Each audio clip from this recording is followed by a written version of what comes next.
can direct them to look at also. And the sponsor for the feast today is Laharkana. Is Laharkana here? No, not here. Okay. Reading the Sanskrit and the verse by Srila Prabhupada. A faith kalpatrubhyascha kripa sindhu bhyevacha patitano pavanebhyo vaishabhyo namo namaha jai namaha jai. So Srila Prabhupada in this purport is speaking about the strong faith of an advanced devotee of the Lord. But I thought, this being our Sunday lecture, and sometimes many new people, and so many people of many different backgrounds are coming here, I want to talk a little bit more generally about the concept of faith. So if we step back a bit and explore this idea, I guess the first point would be is, what is faith? Well, there's some different definitions of that. Srila Prabhupada in Bhagavad Gita 241 gave his famous definition that faith means unflinching trust in something sublime.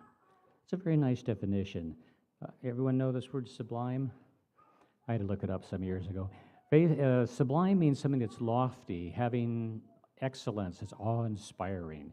So something very unusual, beyond a normal experience, something very, very wonderful is something that is sublime. And one might have to have faith in that, because it might not be something so obvious. It's beyond our normal experiences in this material world. Now, maybe a more ordinary definition of faith, here's a dictionary definition. It says, complete trust or confidence in someone or something. Well, that makes sense, doesn't it?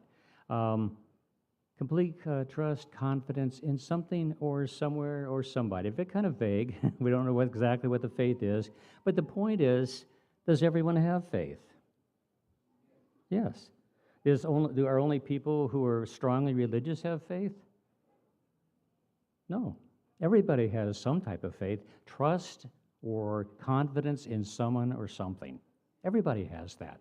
So the question is really more about where that faith comes from and where one reposes that faith. So we see that people have different faith according to their own natures, according to their particular concepts of life, their particular background. Each person may be a little bit different. So they put their faith in different places, and sometimes they're not always so sublime, but I would say that in our country, many people would say they have faith in what they experience with their senses, right? They'll say, well, I don't know if I have faith in this or that, but I have faith in what I see and what I know and what I think. People have faith in their own experiences of life. Yet the truth is, we have faith in many things that do exist, but we do not actually see or understand, right? Has anyone seen an atom? No? How about some far planets? You ever seen, I was going to say Pluto, but now Pluto, got downgraded. It's not a planet anymore. I felt sorry for Pluto, but, such as it is. It's now, so I don't know what they call it now, but at any rate, what about radio waves or television waves? Can you see them? Do you experience them? Do you feel them? No. But they're there because they have a certain effect and like that. And I was thinking also about, what about the internet? Does anyone understand the internet? I try to think about it sometimes, like, what is it really? I mean, who runs it? Who's controlling it all? Is there somebody that has all these computers all connected? I mean, who knows how these things happen, but somehow they do.